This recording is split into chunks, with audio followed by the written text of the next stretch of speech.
Good evening. I'm Dr. Fred Rouse, the Real Money Doctor, and it's just about 7 o'clock on Wednesday evening, the 15th of April. And I want to touch base on today's daily recap of events that affect how you get, protect, and enjoy your money, your life, and your retirement. And right now, you might be feeling confused and frustrated. Well, I'm going to get to that in just a couple minutes. But right now, the biggest thing that's going to be affecting you and your ability to get, protect, and enjoy your money, your life, and your retirement is the current situation with the COVID pandemic. And right now, there is over 632,000 cases right now in the U.S. Over 27,000 deaths, almost 28, not quite, just in the last 3 months. New York cases are now at 214,000. Their deaths are now over 11,000 deaths in New York State. New York City has 8,400 of those deaths. New Jersey just keeps crawling up there. Now they have 71,000 cases, 3,100 deaths in the state of New Jersey. And the governor thinks that, they're still a week away at least from their peak in New Jersey. And every day, the numbers keep growing. Every day. And when you start to look into them, you see some really interesting things. First, there's more than 9,000 healthcare workers across the United States that have COVID. As of last week, 27 of them have died already. Okay, that includes a doctor in New Jersey weeks ago, almost a month ago actually, who died. Out in Chicago, another one in New York. Okay, they're dying all over the place, along with the nurses also and the EMTs. Okay, right now there's at least 30 supermarket workers that have died from COVID. Another 3,000 have been sidelined because of showing signs of COVID or COVID-related illnesses. And that's being reported by the union. So those are just the unionized people. And the consistent problem that's being reported in all the stores is that 85% of the customers are not social distancing the way they're supposed to be doing. My wife, Dr. Terry, went to the store the other day, and she tells me, most people still don't have masks on. They're not wearing masks. So it's difficult to understand why these things are going on this way. And it's easy to understand why you might be confused and frustrated. Because it seems like it's common sense. In fact, the governor of New York has just written the law basically, by edict, okay, that if you go out in New York State, you have to wear a mask. It's that simple. This is not rocket science here, folks. Okay. The virus doesn't move all by itself. It really doesn't. It takes people to move it. If you stop moving, the virus stops moving. Stay at home as much as possible. On the other side of that, when you do have to go out, and you do have to go out at some point in time, wear a mask. Don't change your behavior because you're worried you're going to get infected. Assume you're infected and change your behavior to avoid transmission. That's the responsible thing to do. And again, most middle-class people are pretty responsible. They're the backbone of this nation. They've been holding this whole thing together. They're the essential workers that go to work every day. Now, with that said, there were 2 Walmart employees in Chicago who died. And Kroger, 4 had in Michigan, a Kroger store and Kroger's chain anyway in Michigan, 4 of their workers died. Now, right now, at least 75 public transit workers in over a dozen different states have died from COVID already. The ones that run the trains and buses in New York City have really been hit the hardest. They've had at least 59 deaths themselves. That's twice as many COVID deaths as the New York City Police Department and Fire Department combined. Now, yesterday I mentioned Sioux Falls, South Dakota pork processing plant owned by Smithfield Farms. It made the national news today. Okay, it sounds as though they have right now just a shade over 500 people out of their 730 people that work there have been diagnosed with COVID. Now, the first problem is that all those workers end up going home. And now that small town is about to see a major increase in sick people in the next week or so. If 500 of these people were at the facility, at the plant working, they were diagnosed with COVID already. There's 500 families that go out, and then from there, who have they contacted? Okay, this is going to skyrocket big time. That's why social distancing is exceptionally important. It's important to have somebody at the processing plant. Somebody takes care of the food chain. That's a really important job. But these people are risking their lives at this point in time, and now, because of whatever, nobody told them about social distancing. Nobody made it all that important to them. Nobody told them about a mask or made it that important to them. Now you've got a giant cluster in that city of Sioux Falls, South Dakota, and it's about to blow up over there. Now, that facility is one of the largest pork processing plants in the U.S. It supplies nearly 130 million servings of food each week. It's about 18 million servings of food every day. Now, we've got other plants, and that plant is probably about 3%, 2 or 3% from what I'm getting, of the food supply. But the same thing is going to be happening in other places also. Now, just so you know, okay, you don't have to go out and boycott Smithfield. Okay, there's, at this point in time, the Department of Agriculture says there's almost no chance at all. There's no evidence whatsoever of the disease being transmitted through food or its packaging. Okay, but each one of these people, okay, the 500 workers there, okay, the 59 deaths in the transit workers, okay, the healthcare people, each one of them is an individual tragedy. An individual tragedy that seems to be overlooked for some reason by a lot of people. Not the people that are watching this show. Not the people that are directly affected by them, friends, family, co-workers. They're not ignoring this. They understand that each one of these people that work in a store that they shop at, it affects them. They process the food. It affects how you get your food. If you got people there to do that processing or not. There's tons of food in the food chain. The problem is getting it from where it is to you. There are people involved in between. Those people are getting sick and dying of COVID. That interrupts the food chain, which means eventually your supplies of food may have some problems. And you don't have to take my word for it. Go to the store. What do you see happen with the toilet paper? Are we out of toilet paper in this country? No, I don't think so. But there's a problem getting the toilet paper from the manufacturing plant to the shelves. And then people get a little bit of crazy and they're a little hoarding it. But same thing happened with the food. Okay? My wife went to the store the other day and there's no milk there. There are people, farmers, dairy farmers, that are dumping milk. Fields of beans are being plowed under because they've got no way to get it out to people. So there's a lot of food that's out there. We're just having a problem getting it to where it needs to be. Because again, there are people involved that do the processing, do the picking, okay? And you know, as each one of those links gets sick or dies, it's a problem. Ask the nurses in those New York hospitals that are going crazy. One of them gets sick and dies, okay, it affects the entire staff because that one nurse took care of a lot of patients. Now there's one less person on the healthcare front that's helping you. Now, okay, everybody's talking about reaching the peak. That's been the conversation since this whole thing got started. Well, we're going to reach the peak and then life is going to be happy. Well, we're reaching the peak. Okay, New York is reaching the peak. But the problem is the peak just doesn't drop off. Once you get to the peak, okay, it plateaus if you're lucky. And that means that the number of hospitalizations, the number of intubations, and the number of deaths has leveled off. It doesn't mean they've dropped out yet. It means they've just leveled off.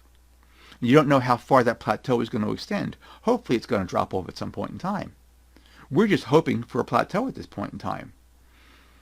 Now, these are just the facts.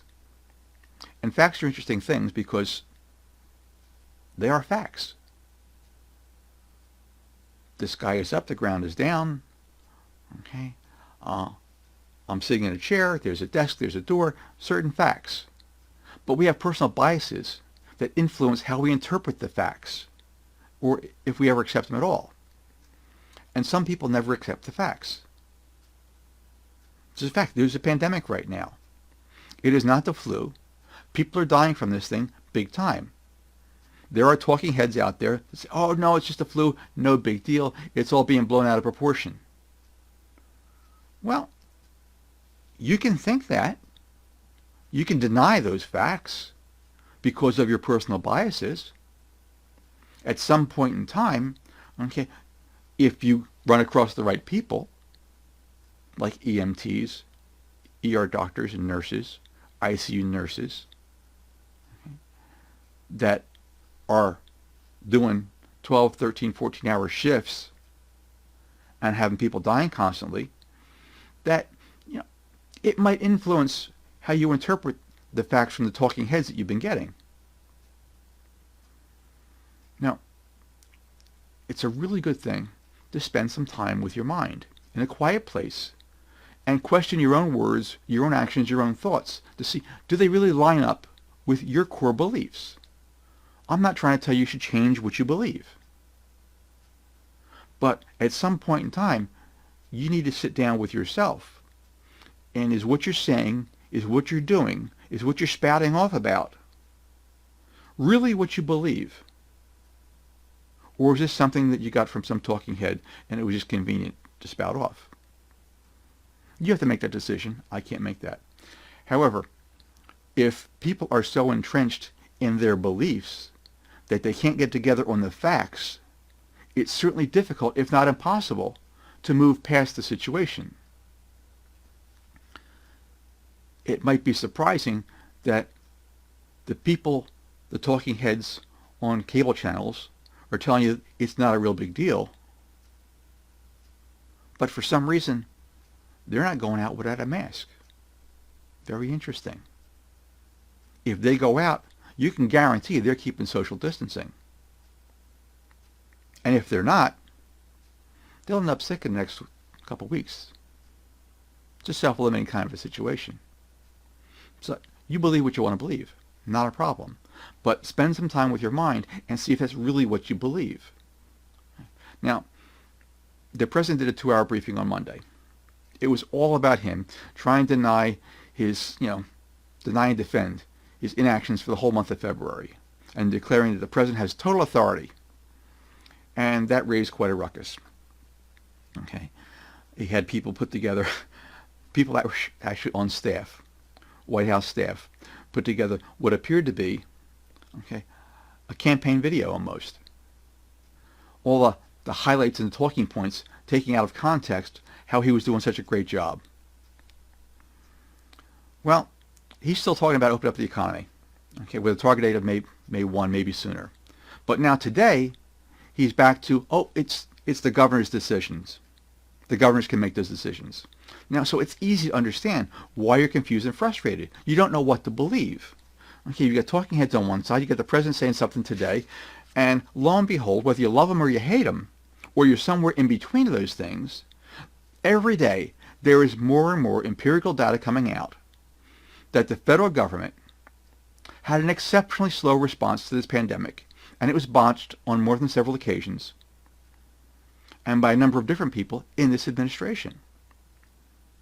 Nobody's taking him out of context. Nobody's misquoting him. I'm not particularly picking on him.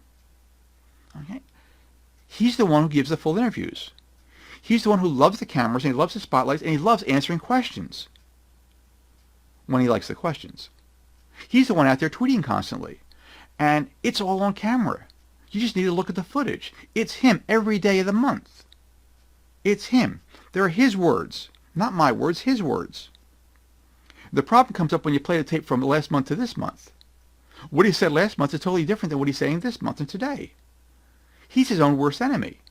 He doesn't need enemies. He's got himself. Himself in the tapes. That doesn't change. The tweets don't change. They're printed up. They're there for all eternity. The video is there for all eternity. Here's last month, here's this month. No wonder why you're confused. Okay. Last month he loved China. He believed everything China was saying about COVID. This week he wants to cut the funding to the World Health Organization because he ignored what they had to say about the China numbers. So yeah, it's easy to get confused. You don't understand what's going on. But spend some time with your mind. Question what you say, what you do. Question what you believe, and question what you hear.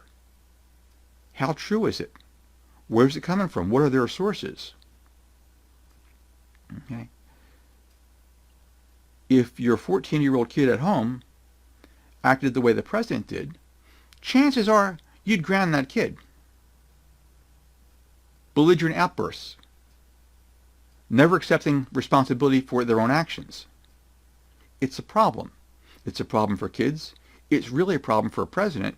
And now, in a national pandemic situation, all those little things that you were sort of cute before, they're costing people's lives now.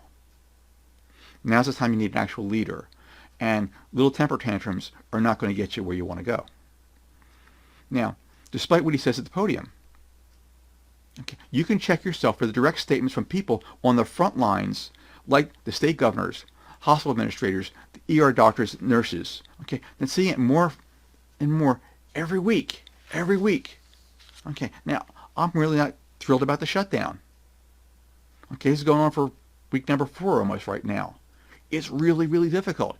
Yes, it's crippling the economy. There's no doubt about that. Right now, it's over 10% unemployment. And some people say it could go as high as 18 or even 20%. That's as bad as it was back in the Great Depression in the 30s. The projections now are a little bit less than 60,000 dead, which is a big change from the 200,000. And that's only because we've been social distancing so far. That's the only thing that's kept the number of deaths down.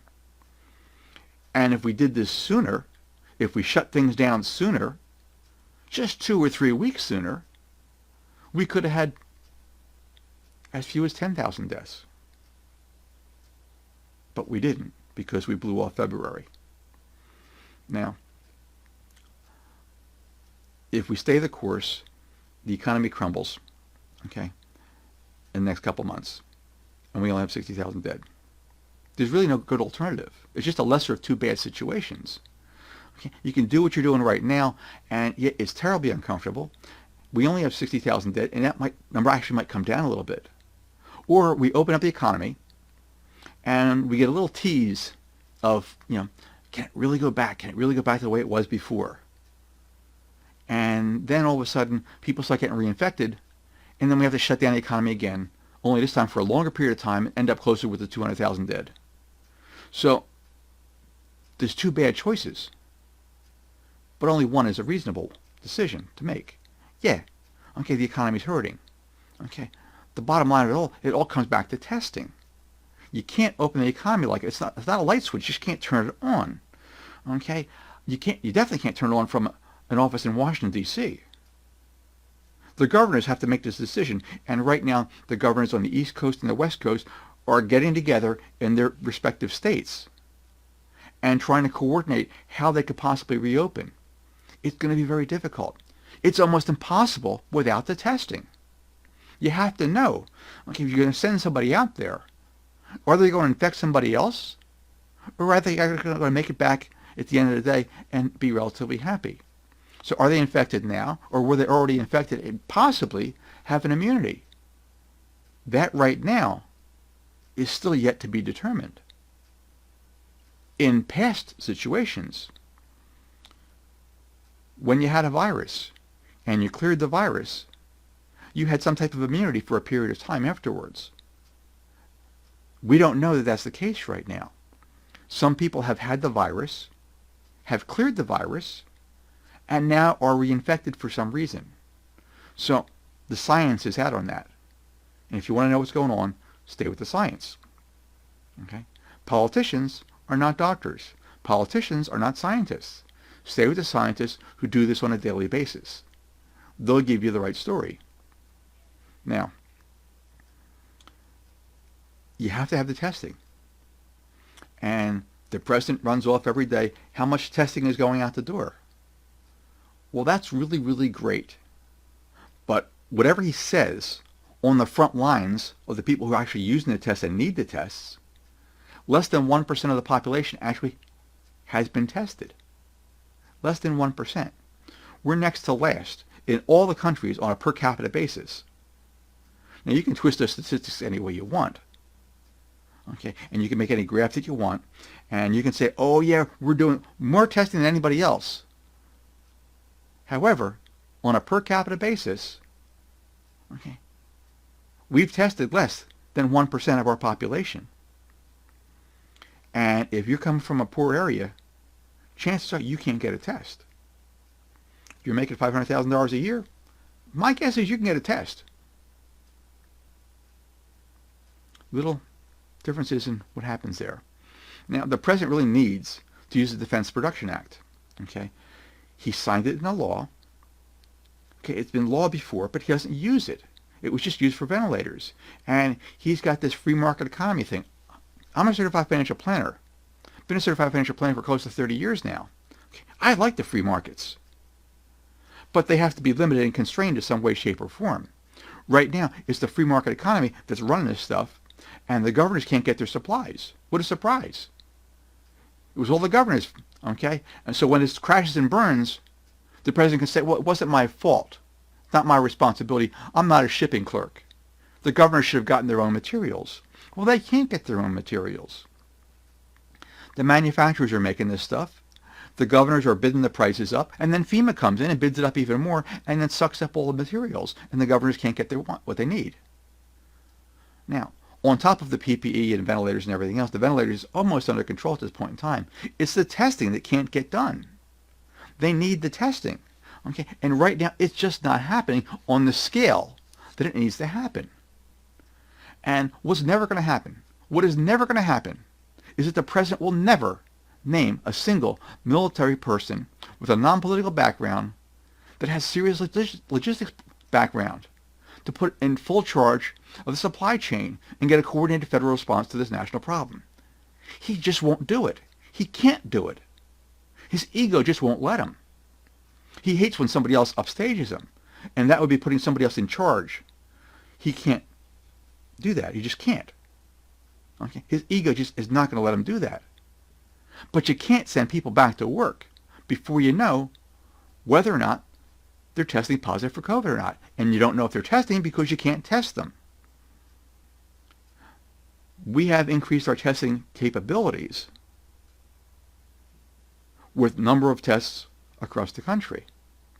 However, the actual tests are not getting done. The actual number of tests being done on a daily basis is actually dropping down from where it was a couple days or a week ago.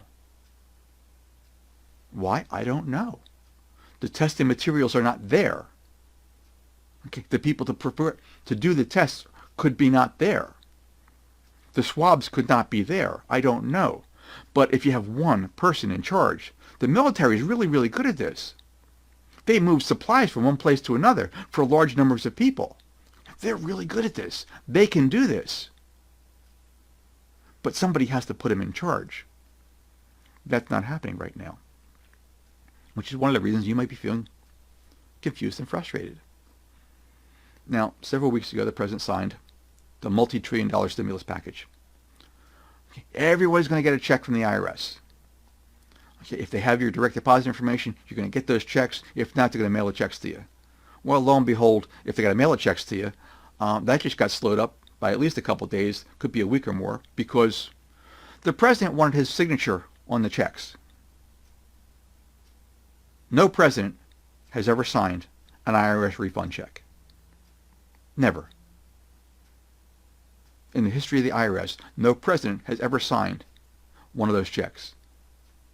But he wants his name on the check, which delays the time that the checks are going to get out to anybody else.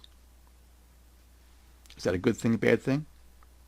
Is that an ego thing or not an ego thing? You make that decision.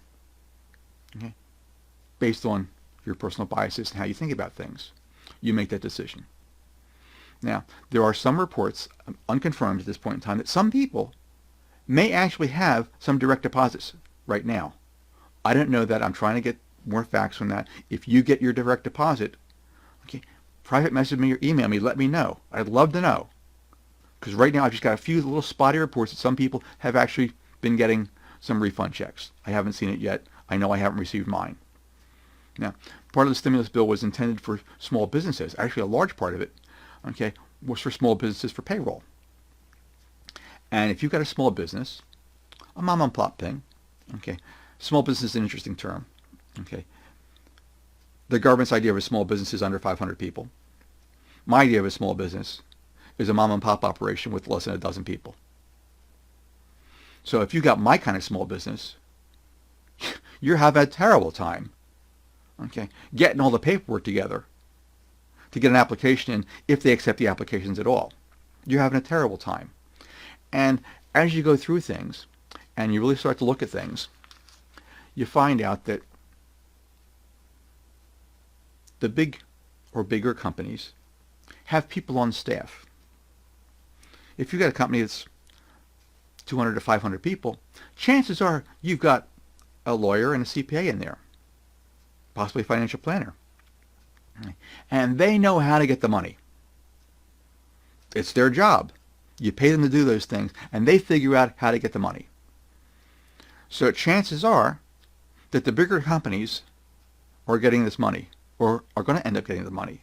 And the small mom and pop operations, the restaurant, the dry cleaner, okay, that need it, where it was intended to go, are not actually going to end up getting this money, which is a problem, could be one of the reasons you might be feeling confused and frustrated. And you're not alone. A lot of people are feeling that way. And in these troubled times, there's even more and more information than normal. And everybody's got an opinion. And it's not necessarily based on a common fact.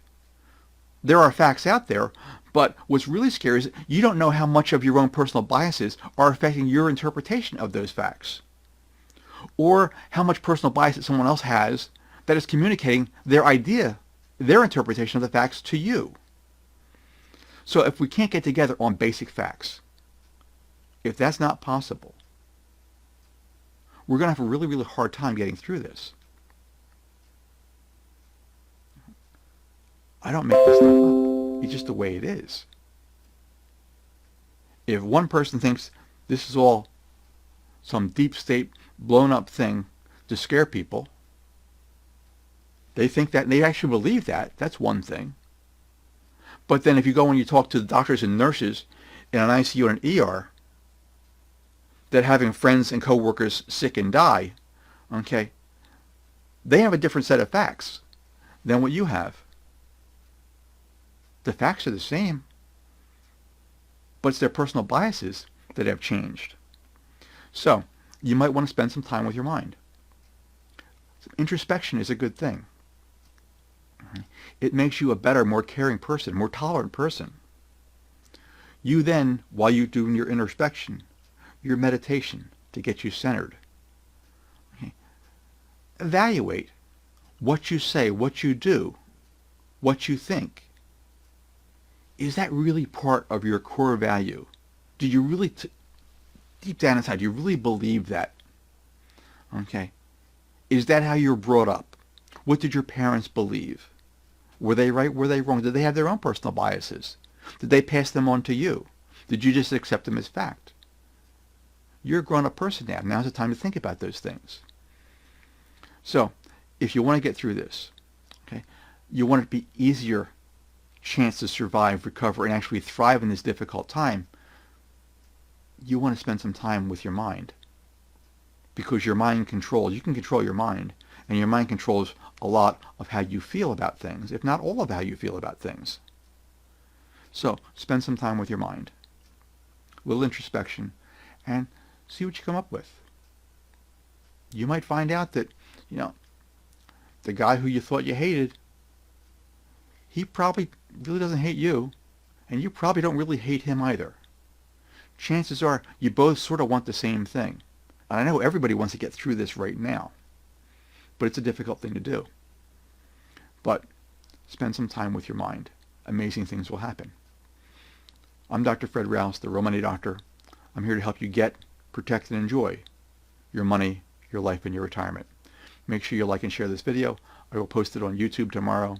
There's always a link on the YouTube page to another page that has a number of things that are interesting and possibly useful for you, especially in these times.